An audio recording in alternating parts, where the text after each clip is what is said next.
আপনাদেরকে কয়েকটা ভিন্ন ভিন্ন পত্রিকার নিউজ দেখাই।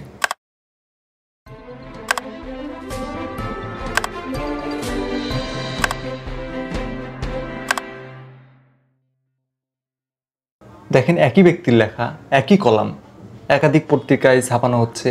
মানে মোট কথা যে আমি পত্রিকার ধরেন সম্পাদক বা পত্রিকার মালিক, মানে দেখে মনে হচ্ছে না যে আমি চাচ্ছি এই জিনিসটা আরও বেশি করে ছড়াক, এতে হয়তো আমার কোনো একটা রাজনৈতিক ফায়দা আছে বা আমার পত্রিকার কোম্পানির জন্য কোনো একটা ফায়দা আছে, এরকম মনে হচ্ছে না?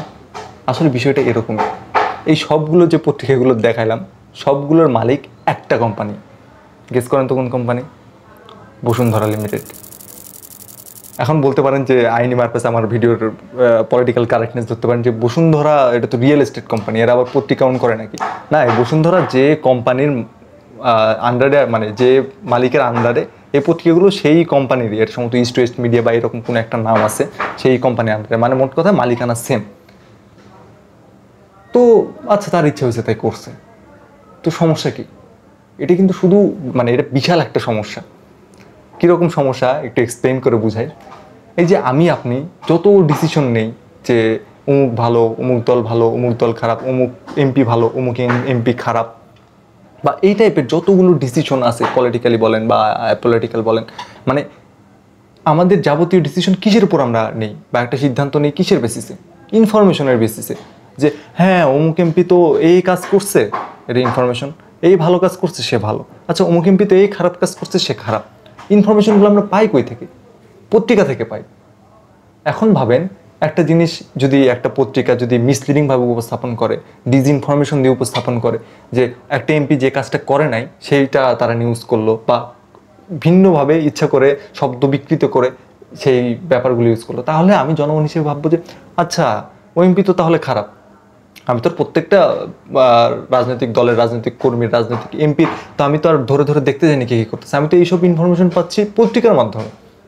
তো পত্রিকার মাধ্যমে পেয়ে আমি এই সিদ্ধান্ত উপনীত হচ্ছি সে ভালো না খারাপ। এরকম পত্রিকায় আমাকে এই নলেজগুলো দিচ্ছে। তাহলে ভাবেন যে যত বড় বড় কোম্পানি আছে তারা তারা অ্যাকচুয়ালি সারা বিশ্বে এখন এই জিনিসটাই ঘটতেছে। তারা ধীরে ধীরে কী করলো, যে নিউজ পেপার বলেন, তারপরে টিভি চ্যানেল বলেন, এই টিভি চ্যানেল বলতে ধরেন এই সংবাদ ডেডিকেটেড যেসব চ্যানেল আছে আমি সেসব বুঝাচ্ছি আর কি, যে নাটক চলতেছে, সিনেমা চলতেছে, সেসব না। এখন আমি এরকম বড় একটা ব্যবসায়ী হিসেবে, শিল্পপতি হিসেবে, এটা আমি এরকম অনেকগুলো পেপার অন করলাম, করে আমার যেদিকে সুবিধা হয় আমি সেই নিউজগুলো সার্কুলেট করা শুরু করলাম। আমার তো ফায়দা হওয়া শুরু করবে, কারণ আমি তো জনগণের মধ্যে ওটা ইনপুট দেওয়া শুরু করছি যে এটা পজিটিভ, এটা নেগেটিভ থাকে, পজিটিভ নেগেটিভ ইনফরমেশন দেওয়া শুরু করছি। তার মানে আমি তার চিন্তাটাকে কন্ট্রোল করা শুরু করতেছি। এই জিনিসটা খারাপ।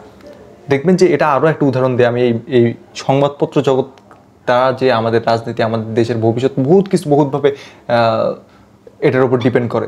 এটা এই মিডিয়াগুলো কন্ট্রোল করতে পারে। যেমন প্রথম আলোর বয়ানে কীভাবে জঙ্গিবাদকে পোট্রে করা হয়েছে বাংলাদেশে, বা প্রথম আলো কীভাবে সংখ্যালঘুদের নির্যাতন পোট্রে করে, কিংবা আমার দেশ কীভাবে সংখ্যালঘুদের অত্যাচারকে কীভাবে তুলে ধরে, মানে এগুলোর এদের ভণ্ডামির শেষ নাই। তারপরে মিডিয়া কীভাবে আমাদেরকে কন্ট্রোল করে, এসব ভিডিওগুলো দেখে আসতে পারেন, তাহলে বুঝবেন যে মানে আরও ইন ডিটেলস আরও ভালোভাবে বুঝতে পারবেন যে এরা কতভাবে আমাদেরকে কন্ট্রোল করে এবং কতভাবে এরা ফায়দা লুটতে থাকে। আমরা just a পক্ষেরও victim, O পক্ষেরও victim, এভাবেই চলতে থাকে। এই বসুন্ধরা কোম্পানির আরেকটা উদাহরণ দিই। এটার সিইওকে সাইম সুবহান আনভির, যার মুনিয়া কেলেঙ্কারি সহ, যার বিরুদ্ধে অনেক অনেক অভিযোগ। এই যে যখন এই মুনিয়া ইস্যু নিয়ে তার বিরুদ্ধে অভিযোগগুলো উঠতে থাকলো, তখন দেখবেন যে বিভিন্ন পত্রিকা আনভিরের পক্ষে, মুনিয়ার বিপক্ষে বিভিন্ন নিউজ তৈরি করতে থাকলো, যে মোট কথা ভিকটিম ব্লেমিং করে নিউজ করতে থাকলো।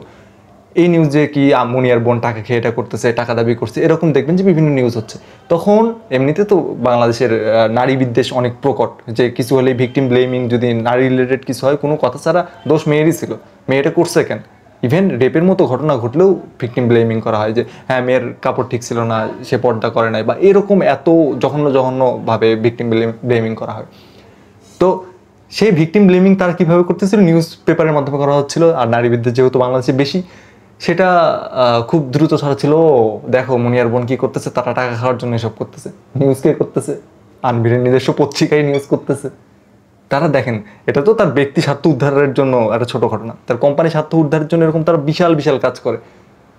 এই কালের কণ্ঠ পত্রিকাও কিন্তু কম করে নেয়, যে দেখবেন যে তারা তারেক রহমানকে রাষ্ট্রদ্রোহী এরকম উপস্থাপন করে আওয়ামী লীগ আমলে অনেক নিউজ সার্কুলেট করছে, এবং তারা একবার নিউজ সার্কুলেট করে সেটা তাদের ই পেপার না তো ঠিক, যে আপনি কালের কণ্ঠের যে ওয়েবসাইট আছে সেখানে তারা এই ওয়েবসাইটের লাস্টের দিকে সব সময় ওই সেম নিউজই দেখাইতো, যে তারেক রহমান কীভাবে দেশদ্রোহিতা করছে, রাষ্ট্রদ্রোহিতা করছে, ওই সেম নিউজ ওখানে সারা বছর থাকতো। এখন দেখেন তারেক রহমানের গুণগান গেয়ে তারা হুঁশ পাচ্ছে না, কম বেশি সব মিডিয়াই করছে। আমি জাস্ট উদাহরণ দিচ্ছি যে এই যে মিডিয়া কীভাবে এই সিস্টেমগুলো কন্ট্রোল করে। এই যে যতগুলো সংস্কার কমিশন হয়েছে বাংলাদেশের মধ্যে, অন্যতম কিন্তু একটা হচ্ছে গণমাধ্যম সংস্কার কমিশন। কারণ অনেকে বলতে পারেন যে গণমাধ্যম আর কি সংস্কার, এই যে ভিডিওগুলো রেফারেন্স দিলাম বা এই ভিডিও দেখলেও কিছু একটা আইডিয়া পাবেন যে এটা অনেক বড় একটা বিষয়, একটা দেশের জন্য, দেশের জনগণের জন্য, একটা রাষ্ট্রের জন্য, রাষ্ট্রীয় স্বার্থের জন্য। তো এই গণমাধ্যম সংস্কার কমিশনের অন্যতম একটা পয়েন্ট ছিল যে একই কোম্পানি বা একই ব্যক্তি একাধিক নিউজ এজেন্সির বা নিউজ মিডিয়ার মালিক হইতে পারবে না।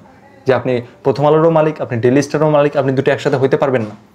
কারণ এর মাধ্যমে আপনি ওই যে লোকজনকে আপনি নিজের সুবিধা মতো নিউজ খাওয়ায় আপনার পক্ষের আপনার কোনো একটা ডিসিশন আপনার পক্ষে নিয়ে নিতে পারেন, এরকম আপনি অনেকগুলো পত্রিকা সার্কুলেট করে এরকম করতে পারেন। এরকম সংস্কার কমিশন তো অনেক আরও ভালো ভালো প্রস্তাব দিচ্ছে, শুধু এই সংস্কার কমিশন না, আরও 5-6টা যে সংস্কার কমিশন আছে সবারই এরকম ভালো মন্দ প্রস্তাব আছে। এখন এসব কতটুকু বাস্তবায়ন করা যাবে এটা একটা বড় প্রশ্ন। আপনার কি মনে হয় যতগুলো সংস্কার কমিশন আছে তারা যতগুলো সংস্কার প্রস্তাব দিচ্ছে, বিএনপি অবশ্য বেশিরভাগই ভেটো দিয়ে দিচ্ছে, এটা নিয়ে আলাদা একটা ভিডিও আছে যে বিএনপি এই জুলাইয়ের সাথে কীভাবে গাদ্দারি করতেছে। তো আপনার কি মতামত জানাতে পারেন যে এই সংস্কার কমিশনের সংস্কার যে প্রস্তাবনা সেগুলো কতটুকু বাস্তবায়ন হতে পারে, আপনি কতটুকু আশাবাদী, কমেন্টে জানাতে পারেন।